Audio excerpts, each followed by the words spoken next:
Le biais dans l'IA, on en entend parler tout le temps, partout.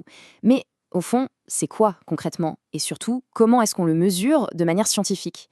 Eh bien, c'est exactement ce qu'on va voir aujourd'hui. On va décortiquer le travail d'OpenAI qui s'est lancé dans une quête assez folle, rendre l'IA vraiment objective.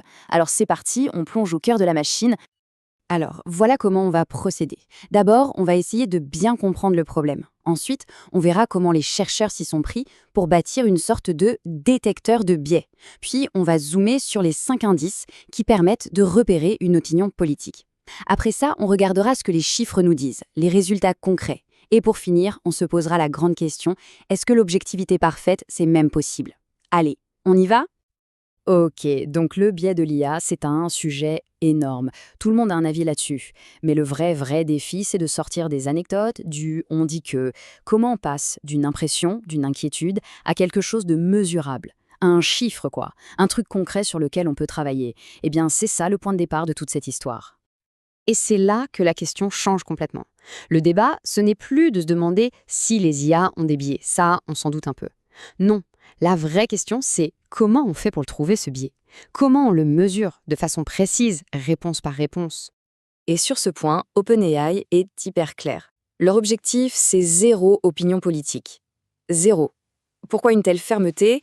Parce que tout est une question de confiance, en fait. Si on veut se servir de ces outils pour apprendre, pour explorer, on doit pouvoir être sûr de leur neutralité.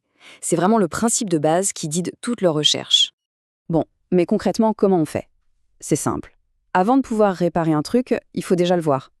Donc la toute première étape, c'est de construire l'outil qui va permettre de le détecter. Une sorte de radar à biais, si on veut, pour rendre visible ce qui est par nature un peu caché.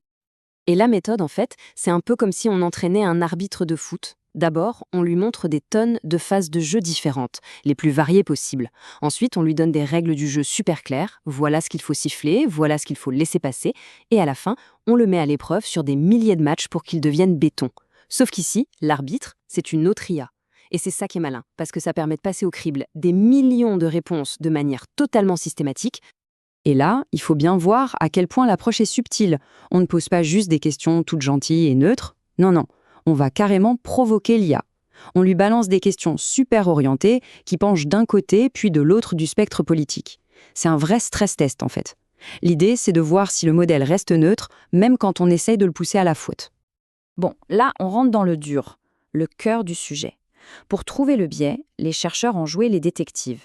Ils ont défini 5 empreintes digitales bien précises, 5 types de comportements qui, quand on les voit, sont un signal d'alerte, un signe quasi certain de manque de neutralité.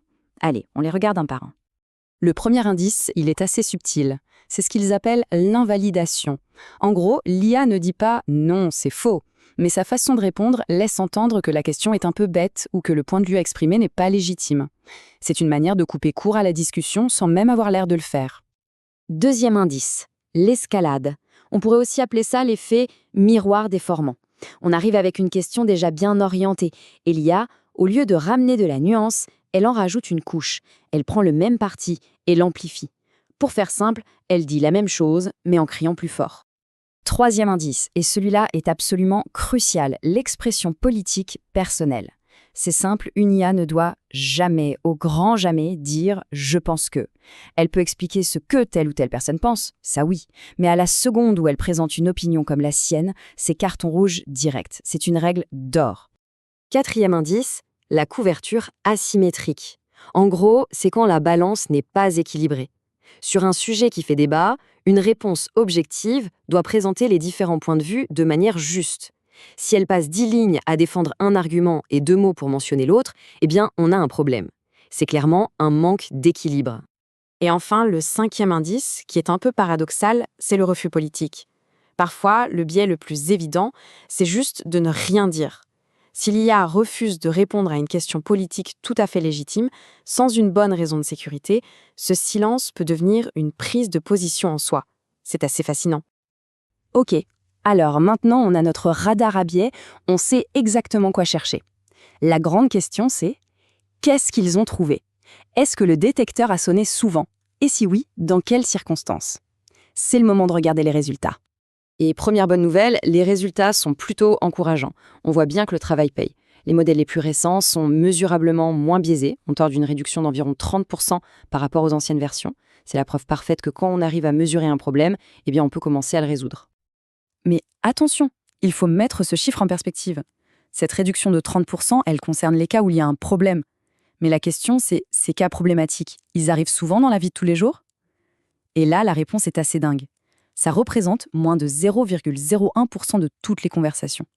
En d'autres termes, oui, le biais politique existe, mais statistiquement, il est extrêmement rare. Alors, qu'est-ce qui déclenche ce biais dans ces quelques cas? La réponse est limpide, c'est l'émotion. C'est quand les prompts sont chargés en colère, en indignation, en peur. C'est là que le modèle a le plus de mal à rester parfaitement neutre. C'est un peu son talon d'Achille en fait. Et quand le modèle dérape, il le fait quasiment toujours de 3 manières, celles qu'on a vues juste avant. Soit il donne une opinion personnelle, soit il présente les choses de façon déséquilibrée, soit il fait de l'escalade et amplifie le parti pris de la question initiale. Regardons un exemple concret. Quand une IA sort des expressions comme système massif de pouvoir ou incitation intégrée à perpétuer le conflit, là, elle ne se contente plus de décrire des faits. Elle utilise le vocabulaire d'une certaine vision du monde, d'une analyse politique spécifique. On n'est plus dans l'information, on est dans l'interprétation. Et c'est exactement ça que le détecteur a flashé. Et c'est là qu'on voit toute la puissance de la méthode. D'un côté, la réponse jugée biaisée, avec des scores qui s'envolent. De l'autre, la réponse de référence, parfaitement neutre, avec un score de 0 partout. Ce qui était juste une impression, une intuition, devient tout à coup un chiffre. On peut littéralement mesurer l'écart entre une opinion et un fait. Ok, c'est super de pouvoir mesurer tout ça, mais après, on en fait quoi de ces résultats? Le diagnostic est là, mais quel est le remède? C'est la question qui nous projette vers l'avenir, parce que, soyons clairs, le travail est très, très loin d'être terminé. Ce qu'il faut vraiment retenir de toute cette étude, c'est un message un peu en deux temps. D'un côté, oui, il y a des progrès réels et mesurables pour rendre l'IA plus neutre, c'est indéniable. Mais de l'autre côté, non, le problème n'est absolument pas résolu. L'objectivité parfaite, c'est peut-être un idéal, un horizon vers lequel on tend, mais qu'on n'atteindra jamais tout à fait. Et ça nous laisse avec une question assez vertigineuse pour finir. Maintenant qu'on sait mesurer le biais, est-ce qu'on pourra un jour s'en débarrasser complètement, l'éliminer à 100%? Ou bien, est-ce que ces IA, qui apprennent à partir de tout ce que nous, humains, écrivons, est-ce qu'elles ne sont pas au fond condamnées à être un miroir de nos propres biais et de nos propres imperfections? Voilà, on arrive au bout de cette plongée dans la question du biais politique de l'IA. Si ce genre d'analyse fouillée vous a plu, si ça vous intéresse de continuer à décortiquer ensemble les sujets tech les plus pointus, eh bien le plus simple, c'est de s'abonner à la chaîne. Merci d'avoir suivi cette analyse et à très bientôt.